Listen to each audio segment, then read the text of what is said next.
The last couple of weeks have been absolutely great for FIFA 22. There has been so many different leagues, and to add to all of this, EA have also started to confirm information. We've confirmed info for new systems, new type of gameplay, the reveal trailer, the release date, the different editions. There's even been small pieces of info about each game mode. This being Ultimate Team, Career Mode, Pro Clubs and Volta. Today we are not going to be looking at the whole of FIFA 22, we are going to just be looking specifically at Ultimate Team. We're going to be going through the leaks that point to changes coming to FUT Champions in FUT 22. Before I do get into the video, if you enjoy the content here and want to see a bit more from me, then make sure you hit that subscribe button and that notification bell. We are uploading videos every single week going through the latest tips and tutorials of FIFA 21, but we are now starting to move on to FIFA 22 information. It won't actually be too long until FIFA 22 is released, so if you do want to keep up to date, then make sure you are following the channel. Getting back into the video, I have done a lot of research for this video looking at the leaks from credible sources that have mentioned changes coming to FUT Champs in FIFA 22, but despite all this info coming from what I believe is credible sources, these are still leaks. There's still a few months until the release of FIFA 22, and in that time there's a lot of changes that could be made. It wouldn't be too difficult for EA to change any of the features that we talk about in today's video. And when they go through the closed beta test, which is happening as we speak, if EA realizes that players do not like the way certain systems work, they will not hesitate to iterate so it's functioning more in the way that they want it to function. That does include making further changes to what we talk about in this video, so it is just a reminder that these are still leaks and nothing has been confirmed yet. Once EA does confirm this information, that's when it should all be set in stone. With all of that said, it is still fun to talk about FIFA 22 and what it has in store for us. So let's actually get into some of the leaks coming for FUT Champions.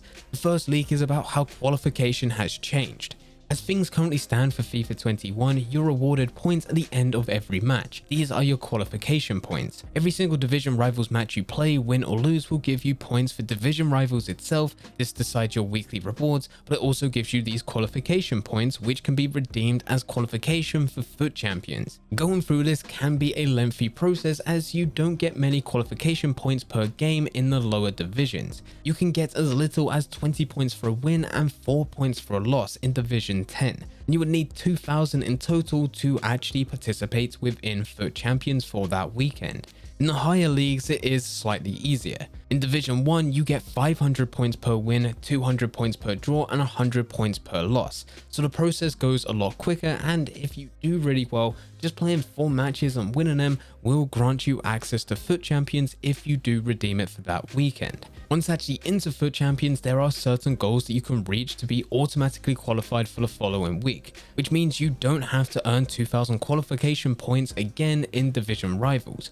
To automatically qualify for the following week, you must reach Silver 1. This is 11 wins. Silver 1 will reward you with packs and coins just like any other rank, but you'll also be able to get 2,000 FUT Champion qualification points, which you can redeem for the following week.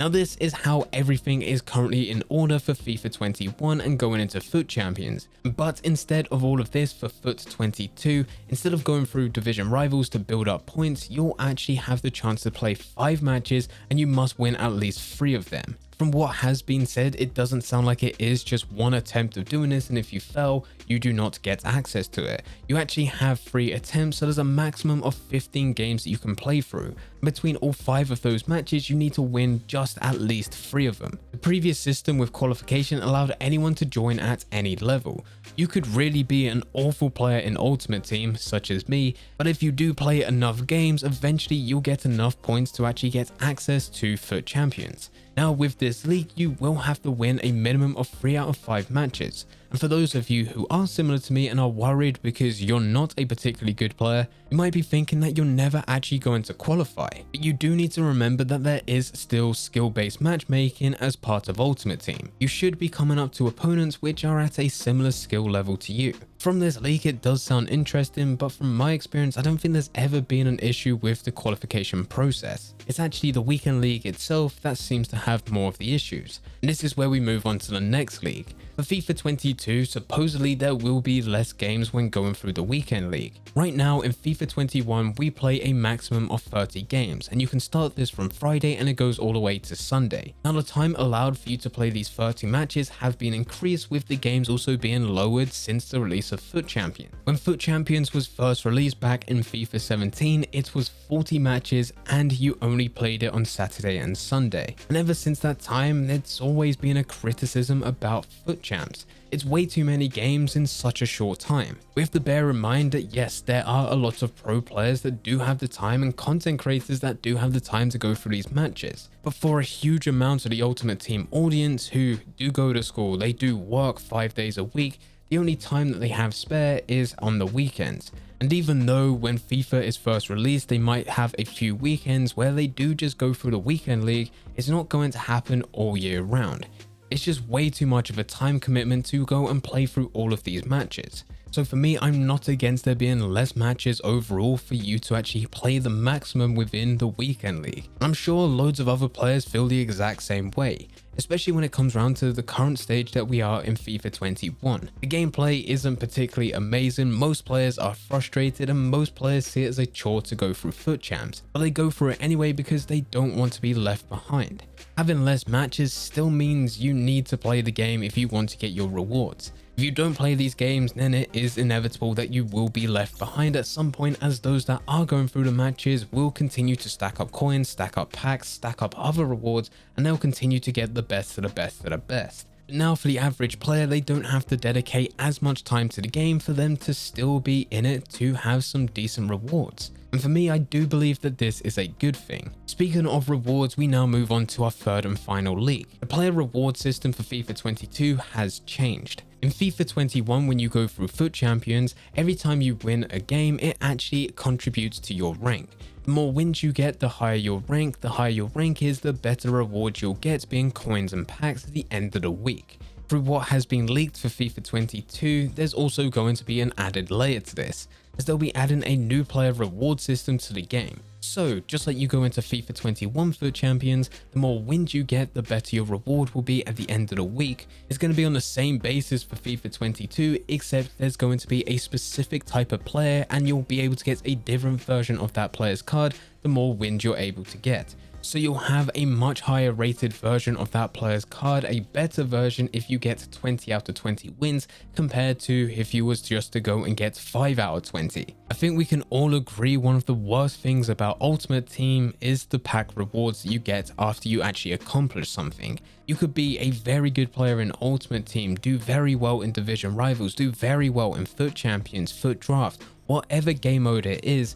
But unfortunately, at the end of it, once you are rewarded a pack, it's still based on chance whether or not you get anything good. What makes the rewards slightly better, especially in my opinion, is that you are guaranteed a coin bonus. This is always something that you can look at and plan ahead with. But when you have a pack reward for accomplishing something, you can see that you get a 100k pack, but that doesn't mean that you're going to get 100k out of it. The likelihood is that you're going to open that pack and you're most likely going to get an 83 rated player. This has always been the case for Ultimate Team with a variable reward. But with this new player system, if it was to come to FIFA 22 as the leaks are suggesting, at the end of every single week, your rank actually unlocks a specific version of a specific player's card. This is a guaranteed reward that will be added to your account, and not something where you do only have a chance of getting something good, which is what packs offer as things currently stand. Now these are the 3 biggest leaks that I've seen about FUT Champions so far. There's also been a few other smaller ones.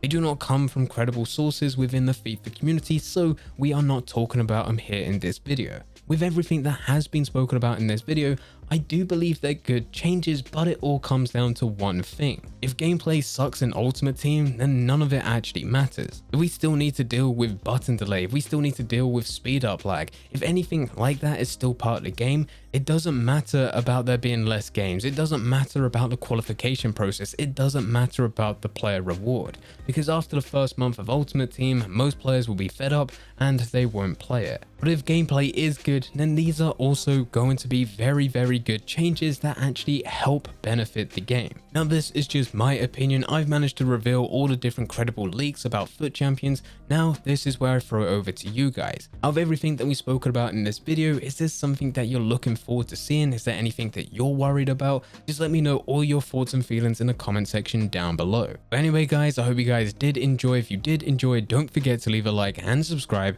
But for now, I'm going to see ya.